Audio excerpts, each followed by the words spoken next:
Saludos, ¿cómo están? Bienvenidos a esta segunda clase de Psicología General para la carrera de Psicología. Mi nombre es Francisco Cubilla y voy a estar con ustedes entonces haciendo esta materia. Continuando entonces en esta segunda clase, entramos a hablar sobre el estructuralismo, que es una escuela de psicología que enfatizaba las unidades básicas de la experiencia y las combinaciones en las que ocurren, y también fue denominado como voluntarismo.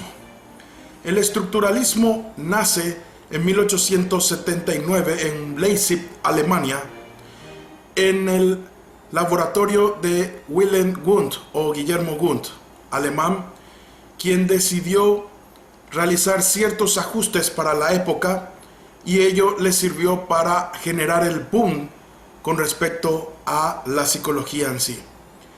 En 1879 la psicología se desprende de la filosofía, convirtiéndose en ciencia, porque ya presentaba forma de medir aquello que hasta ese entonces era imposible. Se utilizaron varios métodos de medición, y entre ellos algunos de los más destacados, como la medición de los tiempos de reacción, que vamos a ver un poquito más adelante. El estructuralismo floreció en Alemania durante la segunda mitad del siglo XIX. Los autores más representantes fueron Guillermo Wundt, considerado por el padre de la psicología experimental por lo mencionado anteriormente, y fue también atribuido a él la creación del primer laboratorio de psicología en Leipzig, Alemania, en 1879. Cabe destacar que no es el que por primera vez abre un laboratorio de psicología, porque en los Estados Unidos, en la Universidad de Harvard, según Jacques Barzun, en el libro Del amanecer a la decadencia, 500 años de historia de Occidente, fue el primer psicólogo William James quien abría en 1875, 4 años antes que Wundt, el laboratorio en donde se demostraría algunas aplicaciones que la psicología en ese entonces había podido conseguir. Eso entre paréntesis. Volviendo con Wundt, entonces podemos ver que la mayoría de sus estudios podían o estaban relacionados con el tiempo de reacción, con aquello que una vez que se estimulaba a la persona, se medía en cuánto tiempo respondía a ciertos estímulos. Editó la primera revista del mundo de la psicología, escribió un libro clave de la historia de la primera revista de la psicología, titulado Principios de la Psicología Fisiológica. Otro exponente fundamental de la psicología estructuralista fue el alumno de Wundt denominado Edward Titchener, que fue discípulo suyo y que primeramente fue el que queda destacado como el que introduce la psicología estructuralista a los Estados Unidos. En ese entonces había un cambio gigantesco. No se podía tomar a la psicología como ciencia, ya que no podía estudiar lo fundamental que era el hombre, y en ese entonces estudiar al hombre era imposible y estaba visto como una situación totalmente fuera de la ética, porque el hombre contaba con el alma, y el alma era sagrada y no se podía tocarla. Wundt decide de que el hombre no es alma, o sea, no tiene alma, y que es material. Y con eso genera toda una revolución que llamó la atención a la mayoría de los científicos estudiosos de la conducta humana. Algunos de los métodos empleados por Wundt en el estructuralismo fue la introspección, que consistía en un autoexamen de los propios sentimientos, sensaciones y pensamientos, estados emocionales y los procesos mentales de uno mismo. A partir de ahí entonces uno podía salir adelante porque podía entender lo que pasaba dentro de uno y estaba escapando del determinismo dominante de aquella época en donde el ser humano no podía decidir por sí mismo, sino que también era una situación ya preestablecida en el destino. Contra eso fue Wundt y abrió el primer laboratorio de psicología. Para el estructuralismo, el objeto de estudio es la conciencia. La idea principal del estructuralista se fundamenta en el elementalismo y todo lo que tenga que ver con el asociacionismo. Entonces tenemos dos grandes elementos fundamentales que van a componer y van a formar parte del estructuralismo: el elementalismo y el asociacionismo. La mente o la conciencia inmediata no es algo sustancial, decía, sino un proceso, los elementos simples e irreductibles sobre los que descansa toda la conciencia, toda la actividad mental, son la sensación, el sentimiento y la imagen. Entonces estos tres elementos fundamentales para Wundt y el estructuralismo eran la sensación, el sentimiento y la imagen. El estructuralismo también, al basarse en la introspección como método de investigación, no dispuso de suficiente confianza porque los resultados que daban los inspeccionados estaban muy cuestionados o muy sugestionados con las experiencias que cada uno tenía o traía de sí mismo. Por ende, los datos no podían ser objetivos ni generalizados, y también eran sometidos a las voluntades de los experimentadores, porque no sabían cómo evitar meter los prejuicios, las ideas de aquellas personas que les entrevistaban. Fue una de las grandes críticas al estructuralismo, que las respuestas de los investigadores, las respuestas de los pacientes o de los investigados eran subjetivas y no eran puras para el aporte a la psicología. Por eso eran cuestionadas las ideas y la validez de las mismas.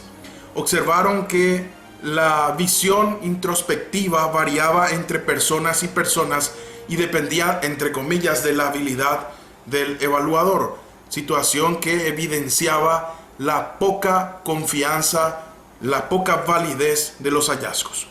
Pero fuera de esa situación de los sesgos que eso podría generar, el gran aporte del estructuralismo fue el de romper con la filosofía y el de generar un aspecto de medición para la psicología en sí.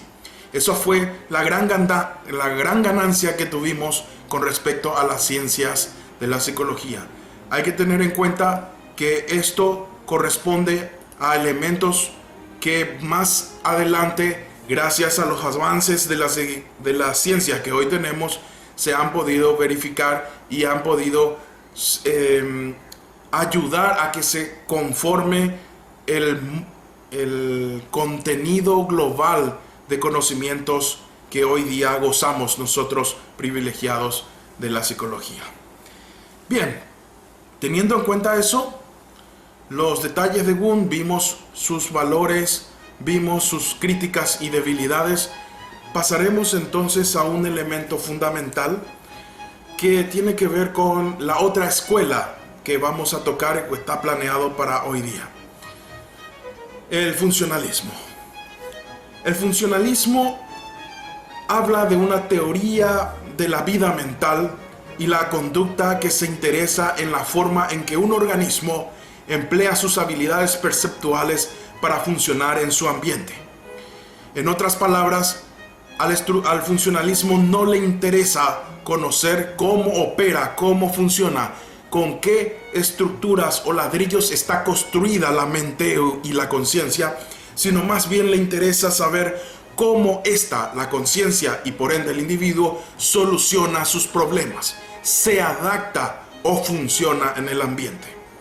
Por ende es la psicología por excelencia norteamericana, derivada de la filosofía pragmática, en donde lo más fácil es saber cómo hacerlo y no tanto de qué procesos o qué situaciones están revolcándose o revolviéndose en el proceso de realización de algo. Entonces, el funcionalismo tiene que ver entonces con aquello que implica todo cómo funciona y el individuo al adaptarse en el ambiente. Es un punto importante a tener en cuenta. El estructuralismo decae por los puntos mencionados anteriormente. Por ende, el funcionalismo sale a la crítica del funcionalismo, critica a Titchener y generan unas nuevas formas de ver la realidad. El funcionalismo es considerado la primera psicología propiamente norteamericana. Surgió a finales del siglo XIX y primera década del siglo XX. Los autores más representativos fueron William James, que fue un filósofo, un psicólogo del estudio del estructuralismo, claro, porque estaba en auge en aquella época. James consideró un error separar la estructura de la mente en partes elementales y no tener en cuenta de cómo la mente verdaderamente opera en el medio. Y ahí comenzó a observar y a ponerse en contra de que es una pérdida de tiempo, claro, la crítica que él tenía y el resumen, el estructuralismo, si es que, no el estructuralismo en sí y con toda su gama de teorías, sino el de que el estructuralismo no entra a explicar por qué actuamos en el ambiente o por qué funcionamos de esa forma. Se detenía solamente en qué componentes o elementos tenía la mente y la conciencia y no se enfocaba a cuestiones mucho más prácticas como era de esperarse en una cultura pragmática como la norteamericana. Entonces, James toma esa crítica y comienza a desarrollar el funcionalismo. Hay que recordar que James abre un laboratorio de psicología en 1975, 4 años antes que el laboratorio de Wilhelm Wundt en Leipzig, Alemania. Por eso entonces la psicología funcional está muy ligada con respecto al aspecto relacionado con el pragmatismo vigente como filosofía en los Estados Unidos. Otro actor importante de la psicología funcional fue el educador, filósofo y pedagogo psicólogo John Dewey, quien sobre una premisa bastante fundamental que decía: la base de una psicología funcional debía mucho a la biología evolucionista de Darwin y al pensamiento del pragmatista William James, que empezó a desarrollarse a una teoría del conocimiento que cuestionaba todos los dualismos que oponen a la mente y al mundo. Por eso es importante tener en cuenta esto. William James proponía la base para el funcionalismo y John Dewey haría como la construcción última que faltaba para construirla o para generar la finalización de una psicología bastante norteamericana en el hecho de la situación pragmática. Algunos de los puntos importantes a tener en cuenta es que William James y John Dewey fueron los grandes reformadores de la educación norteamericana, basándose en la psicología pragmática del funcionalismo. Otro elemento fundamental es que la necesidad de comprobar el pensamiento por medio de la acción si se quiere que éste se convierta en conocimiento. O sea, no bastaba, crítica al estructuralismo, saber de qué estaba compuesto la conciencia y el cerebro, sino que aquello que pensamos, aquello que tenemos en nuestro interior, cómo se aplicaría para la solución de problemas pragmáticos. Esto es fundamental porque sería la base para otras psicologías bastante interesantes, nacidas del funcionalismo y del estructuralismo. Muy bien, con esta pequeña parte entonces hicimos un pequeño hincapié con respecto al funcionalismo y al estructuralismo.